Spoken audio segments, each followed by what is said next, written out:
Sir நான் 5 வயசுலேருந்தே காதலிக்க ஆரம்பிச்சிட்டேன் சார். இது உங்களுக்கு கொஞ்சம் ஓவரா இல்ல? ஏன்பா இப்படி? நான் இவ்வளவு நேரம் மும்பையை பத்தி பெருமையா நினைச்சுக்கிட்டு இருந்தேன். உங்களை மாதிரி பெரியவங்கெல்லாம் இந்த மாதிரி சொல்லி சொல்லியே எங்க மாதிரி இளைஞர் பேரையே கெடுத்துட்டீங்க சார். நான் காதலிக்கிறேன்னு சொன்னது தமிழ சார். நான் கிராண்ட் மெடிக்கல் காலேஜ்ல ஃபைனல் இயர் MBBS படிச்சுட்டு இருக்கேன் சார். நான் மும்பையிலேயே பிறந்து வளர்ந்தவர். மும்பையில பிறந்து வளர்ந்து MBBS படிச்சு இவ்வளவு அழகா தமிழை உச்சரிக்கிறீங்க. தமிழை மட்டும் இல்ல சார், நான் இங்க இந்திய நாட்டையும் நான் காதலிக்கிறேன் சார். விழி போல எண்ணி நம் மொழி காக்க வேண்டும், தவறான பேர்க்கு நேர் வழி காட்ட வேண்டும். ஜனநாயகத்தில் நாம் எல்லோரும் மன்னர், தென்னாட்டு காந்தி அந்நாளில் சொன்னார். அன்னைக்கு சொல்லியிருந்தா கூட அவர் சொன்ன வரிகள் இன்னைக்கும் இந்தியாவுக்கு மட்டும் தாங்க பொருந்தும். எல்லோரும் இந்நாட்டு மன்னர், இந்த ஜனநாயக அமைப்புக்கு தான் நான் இந்திய தேசத்துக்கு சல்யூட் அடிக்கிறேன்.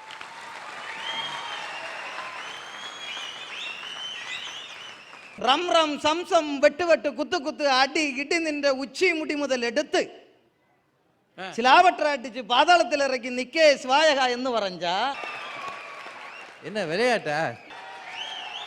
இப்ப நீங்க என்ன மொழியில பேசுனீங்க சார? நீங்க எல்லாம் காணிக்காரன், காட்டுவாசி, ஆதிவாசி, பழங்குடி எல்லாம் பறையும் இல்லையா? அந்த ஆதிவாசின்னு பறையின சமுதாயத்திலிருந்து நான் வந்திருக்கேன். என்னுடைய பெயர் சுரேஷ் சாமியார் காணி. சரி. கன்னியாகுமரி மாவட்டத்தினுடைய காடுகள் நிறைந்த சோலையில் கடுவாய் புலிகள் கூட்டத்தில் விலங்குகளோடு கூட்டு சேர்ந்து வாழ்கிற ஒரு சமுதாயத்திலிருந்து வந்திருக்கேன் சார். மந்திரவாதி என்பார், சொன்ன மாத்திரத்திலே மன கிளி பிடிப்பார், எந்திர சூனியங்கள் இவர்கள் வாழ்வில் எத்தனை துயரோ என்று நாட்டு பாரதி பாடினான். மந்திரமும் தந்திரமும் மக்களுடைய மனநிலையை பொறுத்தது. மந்திரத்தை நம்பி அல்லது மந்திர தொழிலை செய்து பிழைப்பதை விட சூழ்நிலைக்கு ஏற்ப உழைத்து, நானும் உழைத்து, அதனால் நானும் பிழைத்து என்னை சார்ந்து வாழ்கிற சமுதாயத்தையும் முன்னேற்ற வேண்டும் என்கிற நோக்கோடு இந்த சூழ்நிலைக்கு ஏற்ப உழைக்கிறவர்கள் தான் முன்னேறுகிறார்கள் என்று சொல்லி தலைவணங்க வந்திருக்கிறேன் sir. Very good, very good. நாட்டினுடைய பிரதமர் மன்மோகன் சிங் அவர்கள் ஒரு சீக்கிய மதத்தை சார்ந்தவர். ஆமா. நம்ம குடியரசுத் தலைவர் அப்துல் கலாம் ஒரு இஸ்லாமிய மதத்தை சார்ந்தவர். ஆமா. சேர்பர்சன் ஒரு முக்கியமான பதவி இருக்கு. அந்த பதவிக்கு திருமதி சோனியா காந்தி அம்மையார் அவர்கள் ஒரு கிறிஸ்துவ மதத்தை சார்ந்தவர்கள். ஆனா நம்ம இந்தியாவில் கிட்டத்தட்ட 83% மக்கள் இந்து மதத்தை சார்ந்தவர்கள். உலகத்துல நீங்க வேற எந்த ஒரு நாட்டிலையும் இப்படி ஒரு சிறுபான்மை மதத்தை சார்ந்தவர்கள் இப்படி முக்கியமான பதவிகளை பார்க்கவே முடியாது, சாத்தியமும் இல்லை. அது இந்தியாவில் சாத்தியமாகிறதுக்கு ஒரே காரணம் நம்மிடம் உள்ள வேற்றுமையில் ஒற்றுமை தான். இந்த வேற்றுமையில் ஒற்றுமைக்காக தான் இந்த தேசத்திற்கு நான் சல்யூட் அடிக்க விரும்புகிறேன். இந்திய தேசத்தில்தான் தகுதியும் திறமையும் எவரிடம் இருந்தாலும் அவர் மதம், இனம், மொழி எதையும் பாராமல் மிக உயர்ந்த பதவிக்கு அவரை உயர்த்தி வைத்து அழகு பார்க்கிற பக்குவமும் சகிப்புத்தன்மையும் நேர்மையும் பெருந்தன்மையும் இருக்கிறது என்பதை இந்த புள்ள அழகா சொல்லியிருக்கிறார். ஐயா, ஈஜிப்டுக்கு போனா பிரமிடை பார்க்கலாம், சைனாவுக்கு போனா பெருஞ்சுவரை பார்க்கலாம், இட்டலிக்கு போனா பீசா கோபுரம் பார்க்கலாம், ரோம் போனா கொலாசியம் பார்க்கலாம். இதெல்லாம் உலக அதிசயம். ஐயா, என்ன திடீர்னு எந்திரிச்சிட்டீங்க? அவங்க என்ன சொல்லி முடிக்கல சாமி? முடிக்கப்படாதுன்னு தானே எந்திரிச்சிருக்கேன். அதாவது அந்த அக்கா ஒரு விஷயம் சொன்னாவ, அங்க போனா அதை பார்க்கலாம், அங்க போனா இதை பார்க்கலாம், எங்க போனா எதை பார்க்கலாம்னு எல்லாத்தையும் சொன்னாவ. ஆனா இந்தியாவில் மட்டும்தான் ஸ்டவ் அடிக்கிறத பார்க்கலாம், அதை சொல்லல. அவ சொன்னதை திரும்ப சொல்லுங்க. அதெல்லாம் வேண்டாம், அவங்க சொல்லி முடிக்கட்டும். விட மாட்டேன், சொல்லுங்க. இது என்ன சின்ன பிள்ளைத்தனமா இருக்கு? அப்புறம் அழுதுருவேன். ஐயோ, எப்படி அம்மா சொல்லுங்க? சொல்லுங்கம்மா. ஈஜிப்டுக்கு போனா பிரமிடை பார்க்கலாம், உலக அதிசயம். சைனா போனா பெருஞ்சுவரை பார்க்கலாம், உலக அதிசயம். இட்டலி போனா பீசா கோபுரம் பார்க்கலாம், உலகத்துல அதிசயம். ரோம் போனா கொலாசியம் பார்க்கலாம். அதிசயம் அம்மா, அதிசயம். இந்தியாவுக்கு வந்தா கோவிலா இருக்கிற குடும்பங்களை பார்க்கலாம் ஐயா. உலக நாட்டெல்லாம் இது அதிசயம், இந்தியால மட்டும்தான் குடும்பம் கோயிலா இருக்குது அபூர்வமான அதிசயம். எங்க கோயிலா இருக்கு? ஒரு வீட்டுக்கு சென்சஸ் எடுக்க போனாங்க. எது எடுக்க? இந்த வாஷிங் மிஷின், மிக்ஸி, கிரைண்டர் எல்லாம் என்னென்ன கம்பெனின்னு பாக்குறதுக்காக 2 பேர் போனாங்க. சரி. உங்க வீட்டுல வாஷிங் மிஷின் இருக்கா? இருக்கு. என்ன கம்பெனி? முத்தையா. முத்தையாவா? கிரைண்டர் இருக்கா? இருக்கு. என்ன கம்பெனி? முத்தையா. என்னையா புது கம்பெனியா இருக்கு? மிக்ஸி இருக்கா? இருக்கு. என்ன கம்பெனி? முத்தையா. ஏம்மா எங்க இருக்கு? அண்ணா ஈச்சர்ல படுத்து கிடக்கு பாருங்க. இதாயா குடும்பம் கோயிலு. அது வீட்டுக்காரர் பேரை அப்படி சொல்லி இருக்கிறாங்க. வீட்டுல அவர்தான் கிரைண்டர், அவர்தான் மிக்ஸி, அவர்தான் வாஷிங் மிஷின். அவர்தான் முத்தையா. முத்தையா சரியா? அவர்தான் குடும்பத்து சொத்தையா. ஐயா உட்காருங்க ஐயா. சாதாரணமாக இந்தியாவில் இருக்கக்கூடிய கோவில் போன்ற குடும்பங்கள் உலகத்திற்கு அதிசயம் என்று சொல்ல அருமை அருமை அருமை. சார், நம்ம நாட்டில் 7 முக்கியமான மதங்கள் இருக்கு. இந்து மதம், இஸ்லாமிய மதம், கிறிஸ்தவ மதம், ஜெயின மதம், புத்த மதம், சீக்கிய மதம், பிற பாசிகளோட ஜொராஸ்ட்ரியன் மதம். 7000க்கு மேல ஜாதி இருக்கு. அதுல சப்காஸ்ட் கூட இருக்கு. 30 முக்கியமான மொழி இருக்கு. 30 மாநிலம், 7 யூனியன் பிரதேசம். இதெல்லாம் சேர்த்து பாருங்க சார். இதுதான் சார் இந்தியா. நான் இந்த வேற்றுமையில் ஒற்றுமைக்கு தான் சல்யூட் அடிக்க வந்திருக்கேன். இத்தனை மொழி, இத்தனை பிரிவுகள், இவ்வளவு பெரிய நாடு, ஆனாலும் ஒற்றுமையாக இருக்கிறது என்றால் அதற்காக சல்யூட் அடிக்கணும்னு சிவபாக்கியம். அடிங்கம்மா சல்யூட்டு. பேரறிஞர் அண்ணா சொல்றாரு, இலங்கை கடல்ல ஏன் உப்பு சத்து அதிகமா இருக்கு தெரியுமா? எங்களுடைய ஈழத் தமிழர்கள் உழைப்பில் சிந்திய வியர்வையால் உப்பு சத்து அதிகமா இருக்குன்னு சொன்னாரு. உலகத்துல எந்த இடத்துல போனாலும் ஒரு தீவை கூட விடாம இந்தியன் இருக்கானா அவன் உழைப்புக்கு மரியாதை தானே. கல்ஃப்ல எல்லாம் பாத்தீங்கன்னா 50 டிகிரி வெயிலையும் உயரமா சாரங்கட்டி நம்மால் வேலை பார்த்துட்டு இருப்பான். 50 டிகிரி வெளியில சுட்டரிக்கிற வெயில் மயங்கி பொத்து பொத்துன்னு விழுகிறவங்களாம் நான் பார்த்துருக்கிறேன். ஆனாலும் அங்கே இருந்து கொண்டு தன் குடும்பத்தை எண்ணி கொஞ்சமும் சலித்து கொள்ளாமல் உழைக்கிற உழைப்பு இந்தியர்களின் உழைப்பு. நாம அங்கு போய் வேலை பார்த்தது போய் இங்க அவங்க வந்துட்டாங்க. பன்னாட்டு முதலீடுகள் எல்லாம் இந்தியாவில் பெருகி இருக்கிறது காரணம் என்ன நினைக்கிறீங்க? நம்ம கிட்ட மூளை இருக்கு, உடல் உழைப்பு இருக்கு, தொழில் திறமை இருக்கு, எல்லாமே இருக்கு. அதனாலதான் பில்கேட்ஸ் இன்னைக்கு கும்மிடி பூண்டி வரைக்கும் போறதுக்கு தயாரா இருக்காருன்னா நம்மளுடைய தொழில்நுட்ப அறிவு. அதுக்கு இன்னொரு காரணம், இப்ப இருக்கிற நம்முடைய அமைச்சர்கள் பில்கேட்ஸ் மாதிரி ஆட்களை நம்ம ஊர் வரைக்கும் கூட்டிட்டு வராங்க. சாதாரண பேப்பர்ல கார்பனை வச்சு அம்மான்னு எழுதுனா அம்மான்னு வரும், அண்ணன்னு எழுதுனா அண்ணன்னு வரும், உழைப்புன்னு எழுதினா இந்தியன்னு வரும்.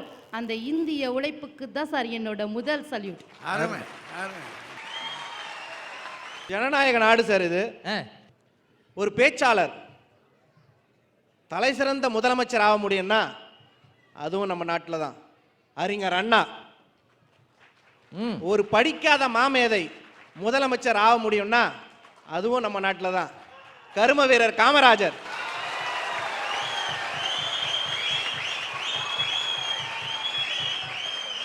ஒரு திரைப்பட நடிகர் முதலமைச்சர் ஆக முடியும்னா அதுவும் நம்ம நாட்டில் தான்.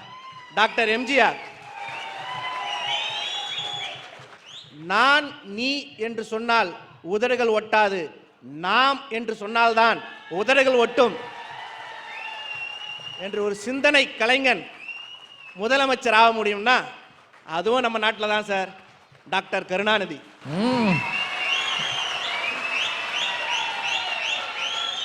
ஜனநாயக உரிமை இந்தியாவில் அதிகமாக இருக்கிறது. கண்டிப்பா இருக்குது ஐயா. அதற்காக தலை வணங்குகிறீர்கள். கண்டிப்பா சல்யூட் அடிக்கிறேன்.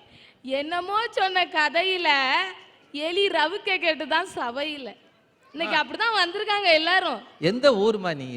திருநெல்வேலி மாவட்டம் முரப்பநாடு.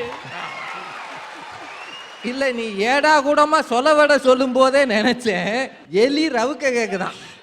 பெருச்சாலிட்டியா? சரி. அது மாதிரி இங்க எல்லாரும் வந்திருக்காங்க. குடும்பம் ஒரு கோயில்னு சல்யூட் அடிங்க. நீங்க எல்லாம் ஏமாந்தே போங்க. வேற்றுமையில ஒற்றுமைன்னு சல்யூட் அடிங்க. அதுக்கப்புறம் எல்லோரும் இந்நாட்டின் மன்னர்னு சல்யூட் அடிங்க. நாமெல்லாம் உழைத்து பிழைத்து எங்கேயும் எப்போதும் சந்தோஷமா இருக்கும்னு சல்யூட் அடிங்கன்னு சொன்னா நான் சொல்றதுக்கு கண்டிப்பா சல்யூட் அடிச்சே ஆகணுங்க.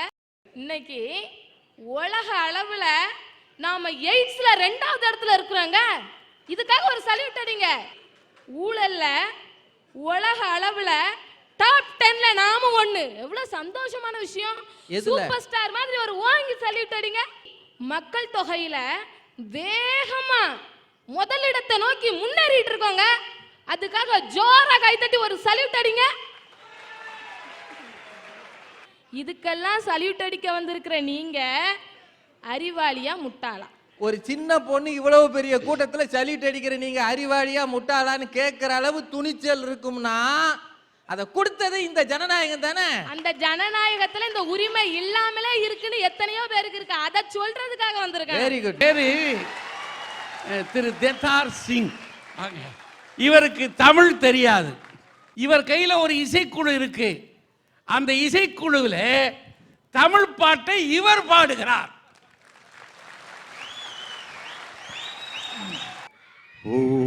ஓராயிரம் பார்வையிலே உன் பார்வை நான் அறிவேன், உன் காலடி ஓசையிலே உன் காதலை நான் அறிவேன். ஓராயிரம் பார்வையிலே அடி என்னடி ரக்கம்ம பல்லாக்கு நெழுப்பு என் நெஞ்சு குலுங்கிதடி, சிறுக்கானடி முக்குத்தி மாணிக்க சிவப்பு மச்சானே இயக்கிதடி. அடி என்னடி ராக்கு, அடி என்னடி ராக்கம்ம பல்லாக்கு நெழுப்பு என் நெஞ்சு குலுங்கிதடி, சிறு கண்ணாடி முக்குத்தி மாணிக்க சிவப்பு மச்சானே இயக்கிதடி. அரு பிப்பி டும் டும் டும் பிப்பி டும் டும் டும் பிப்பி டும் டும் டும் டும் டும் அரு பிப்பி டும் டும் டும் பிப்பி டும் டும் டும் டும் டும். தேங்க்யூ.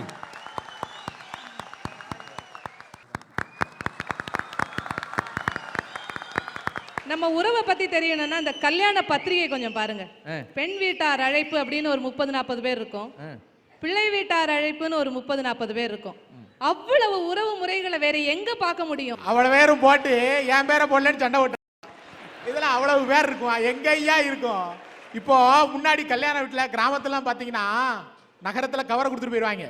கிராமத்துல ஸ்பீக்கர் செட்டு போட்டு அனௌன்ஸ் பண்ணிடுவான், சுப்பையா 5 ரூபா, சுப்பையா கதை நாரி போகும், அப்புறம் முத்தையா 11 ரூபா.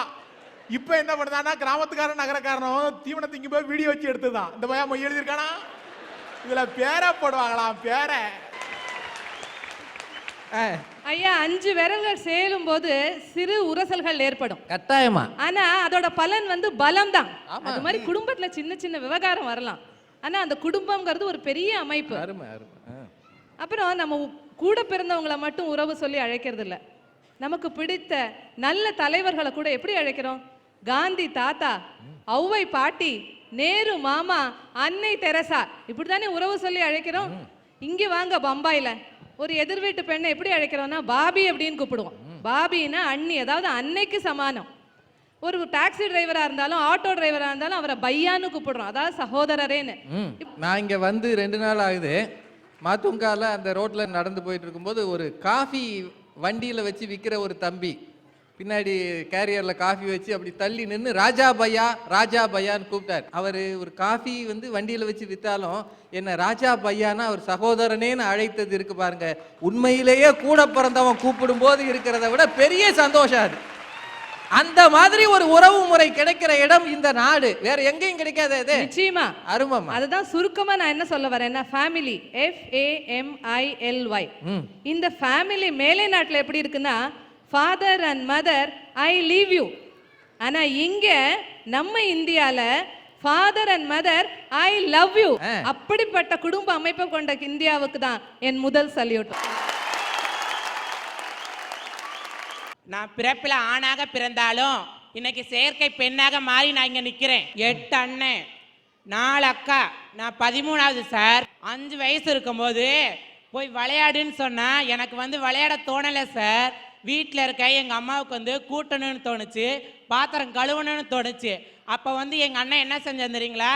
என் எடை சரியில்லைன்னு என் இடையில சூடு பட்டான், என் கை பாவனை சரியில்லைன்னு கையில் சூடு பட்டான், என் கால் சரியில்லைன்னு என் கால் தொடையில சூடு பட்டான், என்னோட பேச்சு சரியில்லைன்னு என் வாயில சூடு பட்டான் சார். +2 படிச்சுட்டு வந்து எனக்கு அதுக்கு மேலே படிக்கணும்னு ஆசை இருந்துச்சு. என்னை வந்து எந்த ஸ்கூலில் சார் சேர்த்துக்கிறாங்க? எந்த ஸ்கூலில் சேர்த்துக்கிறாங்க சார்? தமிழ்நாட்டில் நான் நடந்து போனால் கிண்டல் கேலி பண்ணுறாங்க. ஏன் சார்? எதுக்கு? உங்களை பெற்றாங்கல்ல, அதே தாய் தானே எங்களையும் பெற்றாங்க. ஏன் உங்களுக்கு உணர்வு இருக்கிற மாதிரி எங்களுக்கு இருக்காதா சார்? இன்னைக்கு நாங்கள் உள்ளத்தால் அழுதாலும் இன்னைக்கு நான் உதட்டால சிரிக்கிறேன் சார். இன்னைக்கு பம்பாயில் என்னை பெற்ற தாய்க்கு மேல் ஒரு படி மேலே வச்சு இன்னைக்கு காப்பாற்றின ஒரு தாய் சார். அவங்க இந்து, நான் முஸ்லீம். இன்னைக்கு வந்து நான் செயற்கை பெண் சார். செயற்கை பெண். அலி அரவாணி என்று போற்றாதீர்கள், செயற்கை பெண் என்று போற்றுங்கள் எங்களை. இது ஒரு உடல் குறைதான். கை கால் ஊனமாக இருப்பவர்கள், குறையோடு இருப்பவர்கள், பார்வை இல்லாதவர்களைப் போல இதுவும் ஒரு உடல் குறை. அவர்களையெல்லாம் மதிக்கிற, பரிதாபத்தோடு பார்க்கிற இந்த சமூகம் உங்களையும் அதே கரிசனையோடு பார்க்க வேண்டும் என்று இந்த அரட்டை அரங்கம் இந்த மக்கள் மத்தியிலே ஒரு வேண்டுகோளை வைக்கிறது. இது உங்களுக்கு மட்டும் நேர்ந்ததல்ல. உலக அளவில் ஏசியன் கேம்ஸில் போய் விளையாடி வெள்ளி பதக்கம் வாங்கிய ஒரு பெண், சாந்தின்ற ஒரு பெண், பதக்கம் வாங்கின பிறகு ஆனா பெண்ணான்னு கேட்டான் நம்மால். அந்த சூழ்நிலையிலும் மனம் ஒடிந்து போகக்கூடாது என்று தமிழக அரசாங்கம் அந்த பெண்ணுக்கு 15 லட்சம் ரூபாய், மிகப்பெரிய விஷயம் அது, 15 லட்சம் ரூபாயை கொடுத்து ஓடியது ஆனா பெண்ணா என்று கேட்காதீர்கள். ஓடிய உடம்புக்குத்தான் மரியாதை, அது தமிழ் உடம்பு என்று சொல்லியதற்காக இந்த அரட்டை அரங்கம் தமிழக அரசாங்கத்துக்கு நன்றி சொல்லுகிறது. உங்களை போன்ற பலர் இருக்கிறார்கள் நாட்டில். வேற்றுமையில் ஒற்றுமை பேசுகிறீர்களே, இதுவும் ஒரு வேற்றுமை என்றால் இதிலும் ஒற்றுமையை காட்ட வேண்டியது உங்கள் கடமை அல்லவா?